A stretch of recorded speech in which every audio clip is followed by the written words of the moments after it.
Hello students, in our last topic we discussed about developing pay structure and now our next topic is principle of salary and wage administration. तो पहला principle है principle of definite plan. A definite plan should be established in which it is clearly specified that different jobs have different pay according to the requirements of the job. मतलब एक organisation के अंदर obvious सी बात है जितनी भी jobs होती हैं सबकी ही सैलरी या वेजेस अलग अलग ही होते हैं और किस बेसिस पे हम उनको पे देते हैं, किस बेसिस पे हम उनका सैलरी या वेज डिटरमाइन करते हैं वो होती हैं उनके जॉब के ऊपर. मतलब कितना कॉम्प्लेक्स जॉब एम्प्लॉय परफॉर्म कर रहा है या कितना सिंपल जॉब परफॉर्म कर रहा है.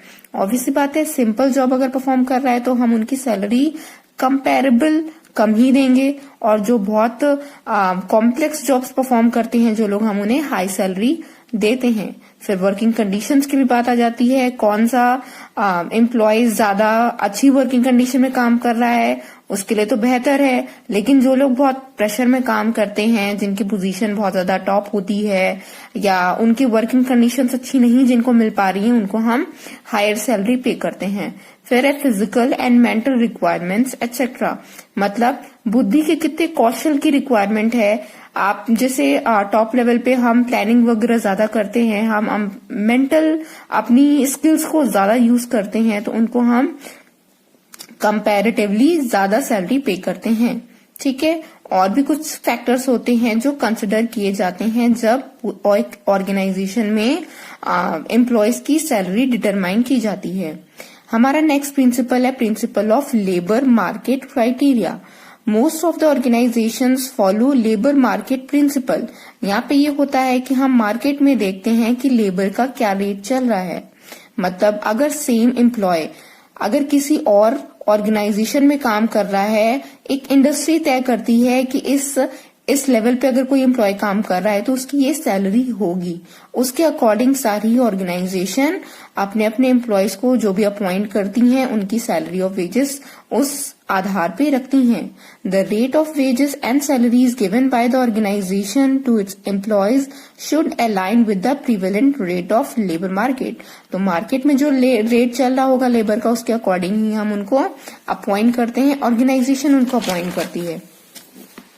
हमारा नेक्स्ट प्रिंसिपल है principle of equal payment. Two employees performing same challenging job should be paid equal, that is equal pay should be granted for equal hard work without considering that who is performing the job. यहाँ पे equity का या equal payment का मतलब यही है कि अगर दो एम्प्लॉयज सेम जॉब को परफॉर्म कर रहे हैं, सेम तरीके से परफॉर्म कर रहे हैं तो हम उनको सेम सैलरी या सेम वेजेस ही देंगे, सेम इक्वल पेमेंट करेंगे. उनमें कोई किसी भी प्रकार का बायसनेस नहीं होगा कि कौन उस काम को कर रहा है. बस अगर कर रहा है, सेम लेवल पे काम कर रहा है, सेम परफॉर्म कर रहा है तो हम सेम ही सैलरी देंगे. ठीक है. नेक्स्ट है प्रिंसिपल ऑफ डिफरेंशिएशन. डिफरेंशिएशन मतलब होता है अलग अलग. The process should follow the principle of differentiation between the employees and the job assigned to them. The wage rate decided for a particular job should be achieved by the employee at any cost. मतलब कि differentiation में जो उनका performance level है हम उनके according उनको differentiate कर रहे हैं. अगर हमने परफॉर्मेंस बेसिस पे रखा है पेमेंट तो जो एम्प्लॉय उस काम को ज्यादा बेहतर तरीके से काम करेगा हम उन्हें ज्यादा देंगे, या ज्यादा यूनिट्स को प्रोड्यूस करेगा तो हम ज्यादा पेमेंट करेंगे. इस अकॉर्डिंग हम डिफरेंशिएट करते हैं. नेक्स्ट प्रिंसिपल है principle of equitable practice. Performance of each employee should be evaluated impartially and an equitable practice must be followed to appreciate them on the basis of their ability and outcomes. मतलब यहाँ पे भी हम equity का ही principle follow कर रहे हैं कि एम्प्लॉयज में बिना किसी पार्शियलिटी के उनकी एबिलिटी को देखा जाए और कितना वो लोग प्रॉफिट में अपना सहयोग दे रहे हैं या अपनी प्रोडक्टिविटी को कितना ज्यादा बेहतर कर रहे हैं हम उसके अकॉर्डिंग यहाँ पे पेमेंट करेंगे. उसमें कोई बायसनेस नहीं करेंगे.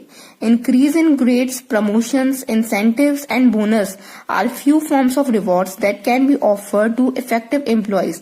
मतलब यहाँ पे जो ज्यादा अच्छा काम कर रहा है तो उनको हम एज अ रिवॉर्ड क्या दे सकते हैं, ग्रेड्स दे सकते हैं, प्रमोशंस दे सकते हैं, एक्स्ट्रा इंसेंटिव्स दे सकते हैं, और भी काफी सारे तरीके होते हैं। हम ऐसे एम्प्लॉय को रिवॉर्ड करते हैं कि आपका परफॉर्मेंस बहुत अच्छा है, और इसको देख करके बाकी एम्प्लॉयज भी मोटिवेट होते हैं कि अगर हम अच्छा करेंगे तो हमें भी वही सारी चीजें मिलेंगी। एक ये तरीके का एप्रिसिएशन होता है। फिर है नेक्स्ट प्रिंसिपल हमारा principle of hearing the complaints. A separate grievance department should be established to hear the pay related issues and the solution should be reached out as soon as possible. Hearing the complaints का मतलब होता है कि कई बार employees को salary को लेकर के अगर कोई इश्यू होता है, वेज पेमेंट्स को लेकर के कोई इश्यू होता है, तो उसके लिए अलग डिपार्टमेंट्स को सेटल करना चाहिए, एस्टैब्लिश करना चाहिए कि उनकी प्रॉब्लम्स को वो सुन सके और उनको सॉल्यूशंस दे सके जितनी जल्दी पॉसिबल हो सके। नेक्स्ट हमारा प्रिंसिपल है principle of ways assurance. Organization should provide the employees with guaranteed minimum pay in order to protect the employees and his family against any hard times. यहाँ पे हम employees को बेसिक सैलरी जरूर पे करते हैं। आजकल बहुत सारी ऐसी जॉब्स होती हैं जहाँ पे कमीशन बेसिस पे एम्प्लॉयज को हायर किया जाता है, लेकिन उसमें भी अगर हम बेसिक पे एक डिसाइड करते हैं, मिनिमम वेज अगर उनको देते हैं, एक्स्ट्रा उनके परफॉर्मेंस के ऊपर छोड़ देते हैं कि इतना मिनिमम तो आपको मिलेगा ही मिलेगा, बाकी आप जितना अच्छा काम करेंगे उतना ज्यादा हम आपको इंक्रीमेंट देंगे, कमीशन देंगे, या आगे जो कुछ भी ऑर्गेनाइजेशन तय करे।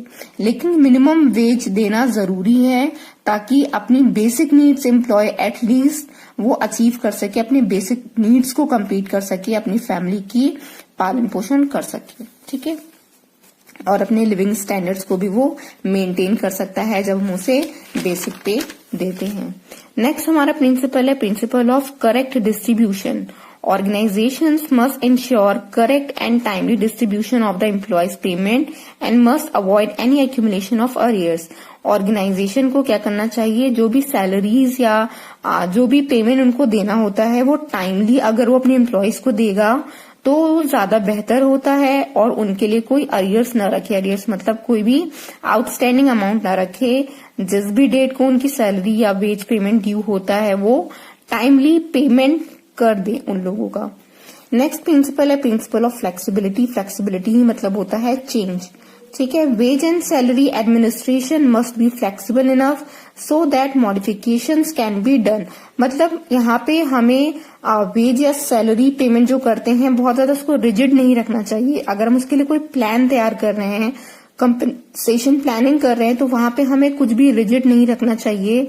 मतलब कोई भी फैक्टर्स चेंज होते रहते हैं, कॉस्ट ऑफ लिविंग चेंज होती रहती है, उसके अकॉर्डिंग हमें भी जिस या सैलरीज में थोड़ा बहुत फ्लेक्सिबल करना चाहिए कि बाहर की कंडीशन अभी क्या कहती है और कैसी सिचुएशन है। प्रॉफिट ज्यादा है तो हम अपने एम्प्लॉयज को ज्यादा सैलरीज भी दे सकते हैं, बोनस भी दे सकते हैं। मतलब कुछ न कुछ हम फ्लेक्सिबल रखें, रिजिड नहीं रखें। रिजिडिटी में ये होता है कि एम्प्लॉयज के अंदर से मोटिवेशन खत्म हो जाता है कि हमें तो उतना तो बेसिक तो मिलना ही मिलना है। नहीं, जब एम्प्लॉय को मोटिवेशन ही नहीं मिलता है तो फिर वो अपना रिजिडिटी के वे में वो भी काम करने स्टार्ट कर देता है। तो इस वजह से हमें जो भी हम वेज रेट तय कर रहे हैं वो फ्लेक्सिबल होना चाहिए कि टाइम टू टाइम उसे चेंज कर सके अगर जरूरत हो तो। नेक्स्ट लास्ट हमारा प्रिंसिपल है प्रिंसिपल ऑफ नीड फुलफिलमेंट।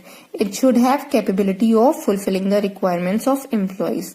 यहाँ पे भी सेम चीज कहता है, जो भी हम उन्हें पेमेंट ऑफर करते हैं या जो भी हम उन्हें कंपनसेशन दे रहे हैं वो कैसा होना चाहिए, एटलीस्ट उनकी रिक्वायरमेंट्स को फुलफिल कर सके, उनकी जॉब के स्टैंडर्ड के अकॉर्डिंग हम उनको पेमेंट दें ताकि एम्प्लॉय भी सेटिस्फाई रहे और अपना काम भी वो बेहतर तरीके से करे।